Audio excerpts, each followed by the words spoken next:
Hi guys, it is the 8th of January. I'm here in Commerce, Georgia, out for a nice run.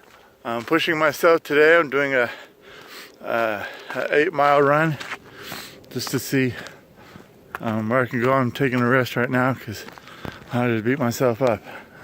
I know I committed to doing a video every day, but it's not really plausible because I don't have access to data or Wi-Fi all the time.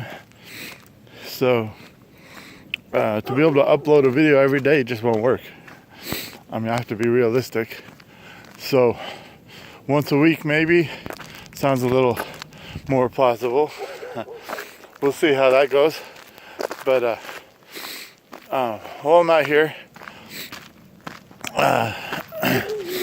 wanted to talk about, you ever notice that some of the laziest people are the hardest working people on the earth? I know because I'm one of them. Got a sneeze coming up here. So, alright. So anyways, yeah, some of the laziest people are the hardest working people I know. And I'm one of them. Because we're always trying to find a way to be lazier. I remember when I was in upstate New York, I was serving as a full-time missionary in upstate New York, and this was in Schenectady.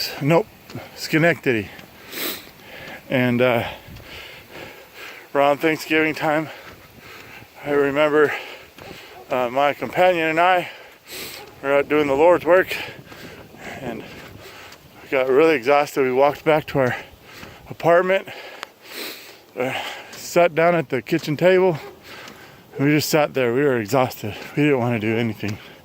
So we had some burritos in the freezer, but we were too lazy to get up and get the stuff out of the freezer. So I reached over. There was a broom and a dust pan. We hardly used it, so it was pretty clean still. I took the edge of the dustpan because it had a hollow end to it, and I fastened it to the end of the broom handle, and managed to open the freezer door, reach the broom out, and scoop up the burritos with the dustpan and bring it over to the table. Then had to figure out how to warm it up. So I managed to scoop up a small knife, a little steak knife from the counter. I cut a notch at the end, at the end of the broom handle, it has the little loop thing for hanging it up. I cut a slit in that so that I can feed it over to the oven. I could thrust it into the knob to turn on the stove, to turn on the oven. And I was able to turn the oven on. And then after that, I managed to get a pan. This one took a little more careful balancing, but I got the sheet cake, the sheet pan, and I brought it over, put the burritos on the frying pan, and then the real trick was actually to open the oven door, which I managed to do, and then scoop the burritos into the oven. That whole process took like an hour. Whereas if I had just gotten up and put it in the freezer door, in the oven, that would have taken not even 2 minutes. But out of laziness, I ended up working a lot harder than I had to, which is pretty embarrassing. But my point is,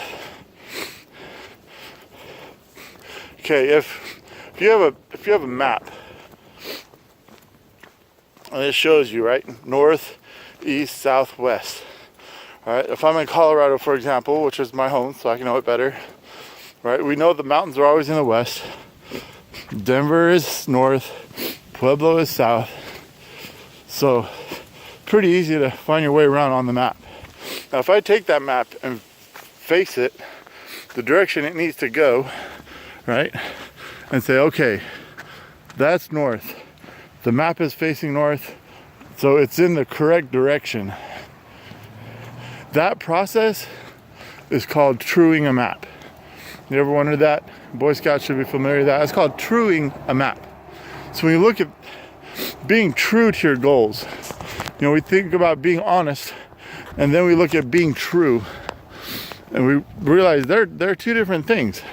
Being honest is one thing, but being true means to go the direction that you're supposed to go, right? So when you set your goals,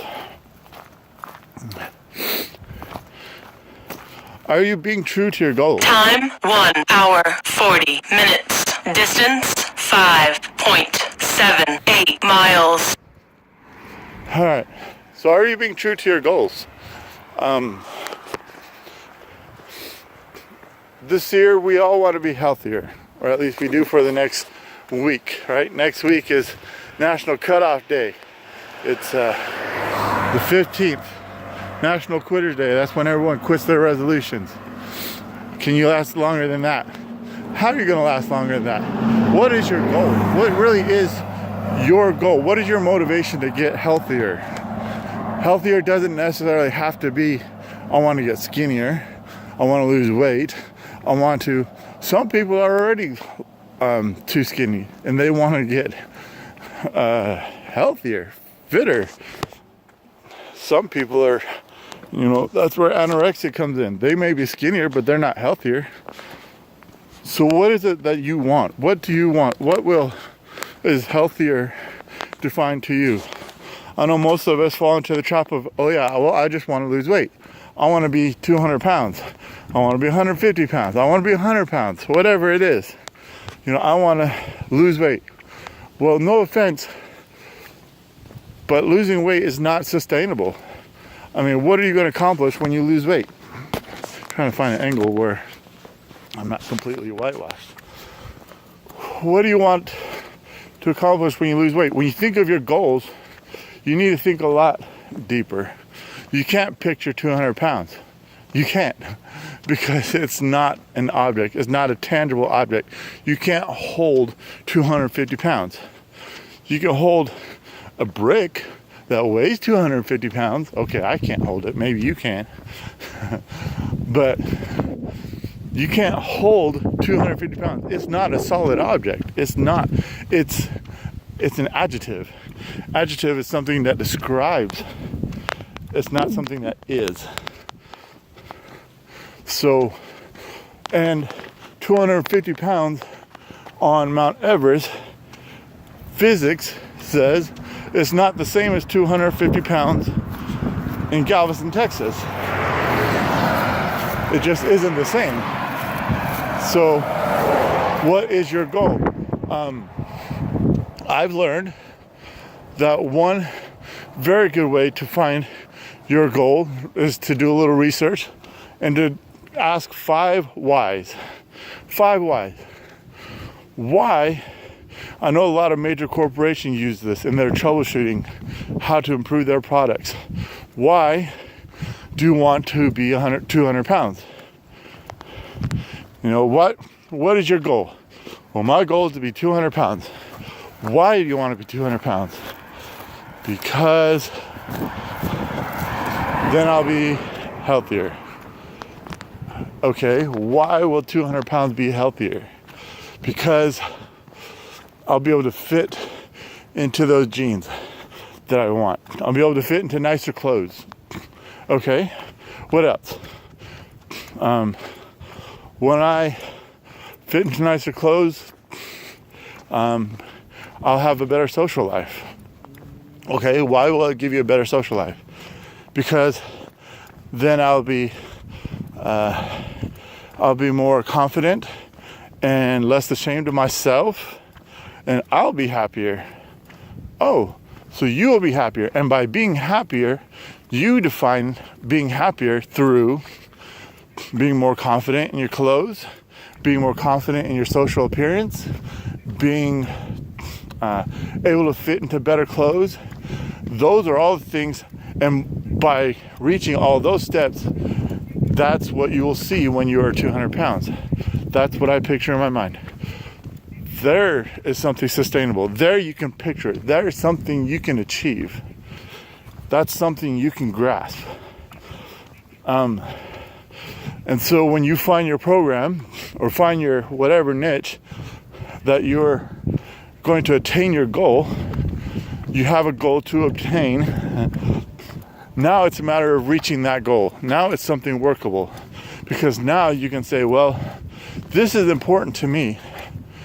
So I'm going to Time 1 hour 44 minutes 48 seconds. Distance 6.01 miles.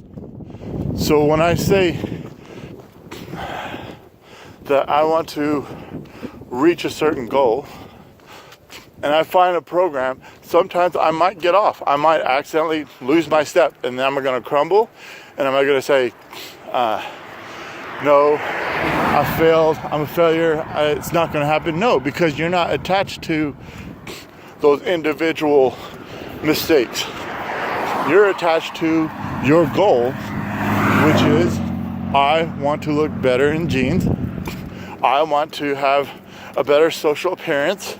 I want to, and so that's what I want, and that's where I'm going to head towards. So wherever you veer off, just remember that direction, and you can true yourself, recorrect, and head that direction. I hope that makes sense. I hope that helped you. If that doesn't, let me know. Tell me what you think in the comments below, and join me on ForceFed Nutrition Facebook, facebook.com/ForceFed Nutrition. And if you're a runner, if you like running, look me up on ForceFed Runner, and feel free to join my group. Keep it positive, keep it real.